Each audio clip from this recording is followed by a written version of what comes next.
Hello मेरे प्यारे बच्चों, वेरी गुड मॉर्निंग। आज हम लोग चल रहे हैं क्लास 9 मैथमेटिक्स का एक्सरसाइज 6.2। एक्सरसाइज 6.2 के पहले नंबर क्वेश्चन पे हम लोग बात करेंगे। आकृति 6.28 में x और y के मान ज्ञात कीजिए और फिर दर्शाइए कि ए बी समानांतर श्रेणी है। बच्चों, इस आकृति में एक्स और वाई का पहले हम लोगों को मान ज्ञात करना है और फिर दर्शाना है कि ये ए बी समानांतर श्रेणी है।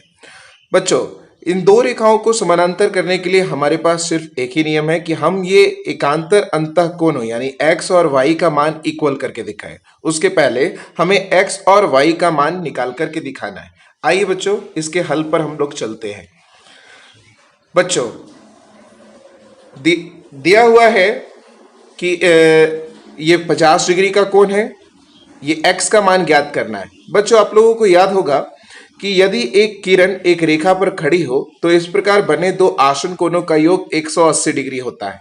तो हम लोग लिख सकते हैं एंगल x प्लस 50 डिग्री बराबर 180 डिग्री रैखिक युग्म से। इसको हम लोग बोलते हैं लीनियर पेयर ऑफ एंगल से।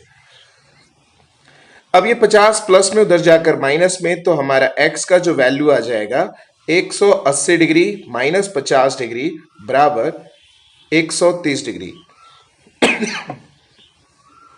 ये x का मान हो जाएगा बच्चों। ठीक इसी प्रकार से आपको याद होगा इसके पहले वाले एक्सरसाइज में मैंने आपको कुछ प्रमेय बताए थे कि यदि दो रेखाएं परस्पर एक दूसरे को प्रतिच्छेद करती है तो शीर्ष के मुख की ओर बने यानी शीर्षाभिमुख कोण आपस में बराबर होते हैं। इसे कहते हैं वर्टिकली अपोजिट एंगल्स। तो तथा एंगल y बराबर कितना हो जाएगा बच्चों? ये 130 डिग्री का, तो ये दोनों बराबर हैं, तो एंगल y का भी मान 130 डिग्री हो जाएगा। कैसे? वर्टिकली अपोजिट एंगल से। इसको हिंदी में बोलते हैं शीर्षाभिमुख कोण से। तो आप बच्चों देख रहे होंगे कि x और y दोनों का मान 130 डिग्री है। इसका नाम 1 और इसका नाम आप 2 दे सकते हो और आप लिखेंगे समीकरण 1 तथा 2 से x बराबर एंगल y बराबर कितना? 130 डिग्री। दोनों के कोण के मान बिल्कुल बराबर हैं। और बच्चों, आप देख रहे होंगे आकृति में कि ये दोनों एक दूसरे के एकांतर अंतःकोण हैं और ये एकांतर अंतःकोण बराबर हैं। चूंकि ये एकांतर अंतःकोण है, यस, और एकांतर अंतःकोण बराबर हैं, इसका मतलब क्या है कि ये दोनों रेखाएं ए बी और सी डी परस्पर एक दूसरे के समानांतर है।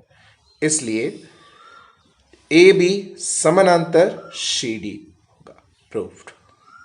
उम्मीद करते हैं बच्चों समझ में आ रही होगी बातें आपको। बच्चों, अब हम आते हैं क्वेश्चन नंबर 2 पे।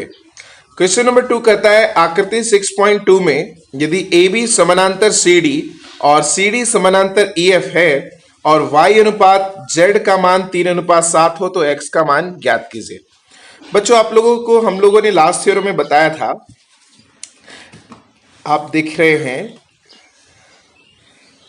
प्रमेय 6.6 में कि वे रेखाएं जो एक ही रेखा के समानांतर हो परस्पर समानांतर होती हैं। तो यहां पर ये जो दो रेखा है, हल ए बी समानांतर है सी डी का तथा सी डी समानांतर है किसका? ई एफ का। तो ये एक ही रेखा अन्य दो रेखाओं के समानांतर है, तो ये अन्य दो रेखाएं भी परस्पर एक दूसरे के समानांतर होंगी। ऐसा क्यों बच्चों? ये दिया है, इसलिए हम ये कह सकते हैं कि ए बी समानांतर है ई एफ का।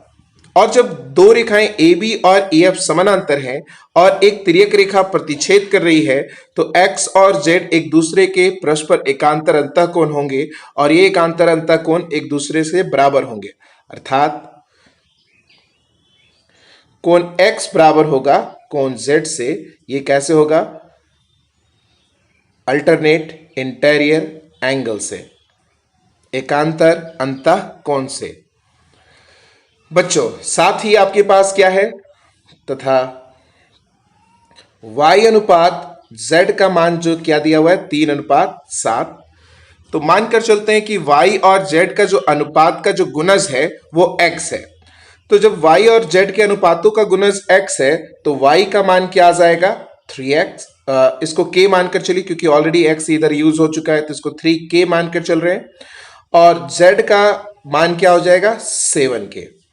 यस, तो जो z का मान है वही आपका x का मान है, ये इसके बराबर क्या हो जाएगा एंगल x, क्योंकि x और z दोनों ही आपस में बराबर है।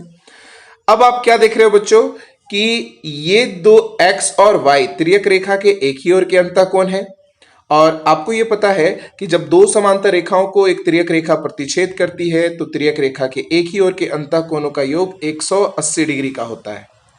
अब angle x plus angle y बराबर क्या हो जाएगा 180 डिग्री तिर्यक रेखा के एक ही ओर के अंतःकोण से। तिर्यक रेखा के एक ही ओर के अंतःकोण से आप यहां लिख लेंगे तिर्यक रेखा के एक ही ओर के अंतःकोणों से। अब एंगल x का मान क्या है बच्चों 7k, और एंगल y का मान कितना है 3k, बराबर कितना आ जाएगा 180 डिग्री। 7 और 3 कितना हो जाएगा 10k, बराबर 180 डिग्री। तो यहां से ये 10 गुना में इधर आकर भाग में, तो k का मान क्या हो जाएगा 180 डिग्री भागा 10, ये एक दूसरे को काटेंगे तो यहां से k का मान निकलेगा 18 डिग्री। अब आपको मान क्या निकालना था बच्चों x का मान निकालना था, तो x का मान हम लोग ऊपर में बता चुके हैं कितना आया है 7k, इसलिए एंगल x बराबर 7k और k का मान आपको पता चल चुका है 18, तो 18 को 7 से गुना करोगे तो आएगा 126 डिग्री। ये आपका आंसर हो जाएगा। उम्मीद कर रहे हैं बच्चों आपको भी मेरी बातें समझ में आ रही होंगी। बच्चों अब हम लोग बात करेंगे क्वेश्चन नंबर 3 पर। क्वेश्चन नंबर 3 क्या है कि AB समानांतर है CD, इस आकृति 6.30 में AB समानांतर है CD, EF लंब है CD का, और एंगल ZED का मान कितना डिग्री दिया हुआ है 126 डिग्री। तो हमें ज्ञात करना है AZE, एंगल GEF यानी ये एंगल ज्ञात करना है, और एंगल FGE ये भी कोण ज्ञात करना है। चलिए तो हम लोग एक एक करके इसके सभी कोणों को ज्ञात करते हैं। बच्चों आपके पास क्या दिया हुआ है, चूंकि EF लंब है किस पर CD पर, क्यों ऐसा दिया है। ये जो EF है ना, EF ये लंब है किस पर CD पर, तो ये कितने डिग्री का कोण होगा 90 डिग्री का। इसलिए हम लोग क्या लिख सकते हैं एंगल FED बराबर 90 डिग्री। यह भी कितने डिग्री का होगा 90 डिग्री का होगा, क्योंकि ये लंब है एक दूसरे पर। अब हम लोग को पहला क्या मान दिया हुआ है, क्या साथ ही दिया हुआ है कि एंगल ZED यानी ये पूरा कोण कितने डिग्री का है 126 डिग्री का है। तो बच्चों इस एंगल ZED देखो तो क्या दिया है साथ ही, तथा एंगल ZED का मान दिया हुआ है 126 डिग्री। और ये एंगल ZED जो है इसमें दो कोण है। पहला कौन सा कोण है ZEF plus FED, angle FED। और इन दोनों कोणों को जब जोड़ेंगे तब इसका पूरा मान 126 डिग्री मिलेगा। बच्चों यहां से आप FED का मान देख रहे हैं कितना डिग्री है 90 डिग्री। तो हम क्या लिखेंगे एंगल ZEF प्लस 90 डिग्री बराबर 126 डिग्री। अब ये 90 डिग्री प्लस में उधर जाकर माइनस में, तो क्या मिलेगा बच्चों एंगल ZEF बराबर 126 डिग्री माइनस 90 डिग्री। अब 126 में से 90 डिग्री जाएगा तो कितना मान मिलेगा बच्चों 36 डिग्री। यस, तो एंगल ZEF ये मिल गया हम लोगों को, ये कितने डिग्री का मिल गया 36 डिग्री। अब हम लोगों को क्या निकालना है AGE।